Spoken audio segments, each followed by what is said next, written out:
Hello! Isang magandang araw mga kasari-sari. Ito na naman ang inyong probinsyang Palawenyang tindera, si Ate Tintin. At for today's video, handa ka na bang malaman bakit ang isang negosyo pabulusok pababa? Pero hindi naman problema ang puhunan, pero ang nangyayari sa kanya, talagang magsasara siya. Ikaw na gustong magkaroon ng negosyo, gusto mo bang malaman ang mga kadahilanan bakit nangyayari ito? Syempre, umpisahan na natin ang real talk at masaya nating chismis. Magandang araw sa mga katindahan ko dyan, mga kasari-sarites ko dyan. Ito na ang inyong marites na si Ate Tintin. Pero syempre, pagtindahan ng ating pagchichismisan, mga kasari. Alam ninyo, mga kasari, no? Tayong mga nagtitindahan, nung tayo ay nagtayo ng ating negosyo, wala naman tayong iniisip talaga na bumagsak ang ating negosyo o kaya magsara. Lahat tayo ng mga nagninegosyo, lahat tayo na pinasok ang pagninegosyo, ang nasa isip natin ay mapalago, mapalaki ang ating negosyo.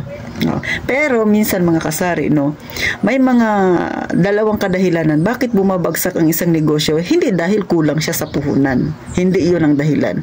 O ano ba itong dahilan ni Ate Tintin? Kaya sa mga papasok sa ganitong larangan, makinig ng maigi kay Ate Tin. Number 1, bakit bumabagsak isang negosyo kahit may puhunan naman? Ito yung tinatawag nilang expectation versus reality. Sino ang mga tinamaan dyan? Sino yung mga guilty? Mga kasari, di ba? Ako aminado ako, guilty ako. Kasi nung nangarap ako na magkaroon ng tindahan, iniisip ko na, syempre, inisip mo lang na magkatindahan ka, na makasurvive ka sa araw-araw. Pero habang tumatagal, syempre, di ba? Parang sa araw-araw, nadadagdagan yung pangarap mo. Lumaki yung aking tindahan, magkaroon ako ng malaking savings, mapalaki ko yung tindahan ko, dumami yung laman, iniisip mo kaagad, hindi pa nangyayari, di ba? Kaso, ang reality ay eto yung magsasabi sa'yo, gumising ka kasi mukha kang nananaginip. O bakit? Ay, nung nagbukas ka ng tindahan, ang iniisip mo maraming pupunta sa tindahan mo, kabaligtaran, nilangaw ka. Ay, bakit nangyayari yun? Ay, syempre, lalo na yung lugar na yun dyan, kung tabi-tabi kayo. Marami mang pupunta sa tindahan mo. Minsan, hindi naman nabili, kundi nakichismis lang. O, diba? Tiningnan lang, ano ba yung mga paninda mo dyan. O, ang masakla pa minsan, no, pagpunta ng isang customer mo sa'yo, hindi, kauumpisa mo lang, kabubukas mo lang ng araw na yun, naramdaman mo na kaagad yung stress. Bakit? Sasabihin, magkano yung sardinas sa'yo? Pagsabi mo ng presyo mo, ay, doon sa kabila, mura lang. Bakit sa'yo mahal? O, hindi ka pa kaumpisa lang, kabubukas mo lang, may comparison na kaagad yung customer mo sa'yo. O, di ba mga kasari? O, yung expectation mo na pagbukas mo marami kang customer, kabaliktaran pala. Yung expectation mo na marami kang makakasundo na customer, kaso yan ang bumugad sa'yo, di ba? Talaga namang harap-harapan yung sinabi sa'yo na medyo mataas ang paninda mo kumpara doon sa isa. So, napanghinaan ka na ng loob. At ang masaklap pa, naranasan mo kaagad, unang linggo pa lang ng pagtitindahan mo, yung tumal. So, talaga naman, na expectation mo, dadami yung customer mo, paunti-unti, tataas ang benta mo. Pero nangyari, ay matumal. Diba? Kasi hindi natin hawak yung ating kapalaran, mga kasari. Hindi natin hawak yung nangyayari sa atin sa araw-araw. So, paano kung yan ang naranasan mo? So, titigil ka na. Kasi nga, masyadong mataas ang expectation mo. So, eto hindi ko ito sinasabi sa inyo na mga nanonood na gustong magkatindahan para takutin kayo. Realidad ito. Hindi masama na magkaroon ka ng vision na lumaki ang tindahan mo. Lahat naman talaga pupunta doon. Kung masinop ka, talagang masipag ka, halos yung gabi ay gawin mo na ng araw, nag-iisip ka ng plano, o diba? May mga strategy kang iniisip kung ganyan ka. Pero kung nag-expect ka lang, tapos ngayon, hindi ka pa nakakaisang linggo, na realidad ka na ng tunay na buhay ng isang may tindahan, magkukwit ka na ba? O, diba? Kaya pag hindi ka handa sa mga ganyang senaryo, mga kasari, talagang ang mangyayari, ikaw talaga ay magsasara. Kahit pa sabihin mong ikaw ay may puhunan. Kaya sa mga gustong pasukin ng pagtitindahan, syempre, maging maingat sa pagpaplano. Sunod, na kinakaharap ng isang kauumpisa pa lang, bakit bumubulusok pa ba ang kanyang tindahan? Ito na, nakadalawang linggo na siya ng pagtitindahan, no? Ang binabantayan niya yung kanyang kakompetensya. Bakit? At hitin sa kabila, maraming customer. Ako dinadaan-daanan lang. Samantalang, mas okay yung aking mga paninda. So, nagkakaroon ka na kagad ng comparison sa kakompetensya mo. So, yun yung realidad, mga kasari. O, paano yan? Dadaan-daanan ka lang ng customer mo, diretso doon sa kabila. Siyempre, ikaw na tindera, masakit yun para sa'yo. Yan na nga yung sinasabi ni Ate Tintin. Balik na naman tayo doon sa sinasabi kong expectation versus reality. Iniisip mo kasi noon, dito ako magtatayo ng tindahan. Marami ang magiging customer ko kasi ang bagsak ng tao ay bago yung kabilang tindahan ay ako muna. Yun ang naisip mo. Paano yan? Kaya dinaanan ka lang, nalangaw na ang tindahan mo. So, natibag na ang iyong expectation. Talaga naman, mga kasari. So, nakakalungkot din yung ganyan. Pero sa totoo lang, mga kasari, no, ako pinagdaanan ko rin yan. Sabi ko nga sa inyo, pag nagtindahan ka, lahat ng pag-a-adjust ay gawin mo na.